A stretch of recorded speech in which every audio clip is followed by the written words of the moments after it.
हमारे YouTube channel पर आपका स्वागत है। तो चलिए शुरू करते हैं आज की डरावनी कहानी। चौकीदार एक अकेला आदमी था। उन्होंने मुंबई में एक निर्माण स्थल पर रात की पाली में काम किया और वह वहां अकेले थे। चौकीदार कई वर्षों से निर्माण स्थल पर काम कर रहा था और वह जगह को बिल्कुल जानता था।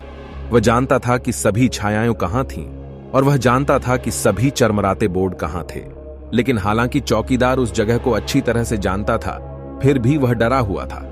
वह अंधेरे से डरता था और वह उन चीजों से डरता था जो छाया में छिपी हो सकती थीं। एक रात चौकीदार अपने गार्ड हाउस में बैठा एक किताब पढ़ रहा था। वह अपनी किताब में इतना तल्लीन था कि उसे उस आकृति का ध्यान ही नहीं रहा जो छाया में खड़ी थी। वह व्यक्ति लंबा और पतला था और उसने एक लंबा काला लबादा पहन रखा था। चौकीदार उस आकृति का चेहरा नहीं देख सका, लेकिन वह उसकी आंखों को अपने ऊपर महसूस कर सकता था। चौकीदार ने धीरे से अपना सिर उठाया और उसे वह आकृति दिखाई दी। वह आकृति उसे घूर रही थी और उसकी आंखें लाल चमक रही थीं। चौकीदार डर के मारे ठिठक गया। वह न तो हिल सकता था और न ही बोल सकता था। आकृति ने धीरे से अपना हाथ उठाया और चौकीदार की ओर इशारा किया।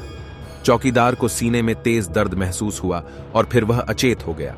जब चौकीदार की नींद खुली तो वह अस्पताल में था। डॉक्टरों ने उन्हें बताया कि उन्हें दिल का दौरा पड़ा है।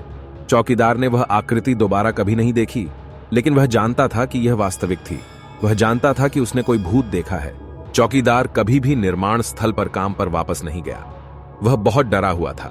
वह एक नए शहर में चला गया और उसे एक नई नौकरी मिल गई, लेकिन वह उस भूत को कभी नहीं भूला जो उसने देखा था। वह जानता था कि यह वहीं कहीं था और वह जानता था कि यह उसका इंतजार कर रहा था। अधिक दिलचस्प डरावनी कहानियों के लिए हमारे YouTube चैनल को सब्सक्राइब करें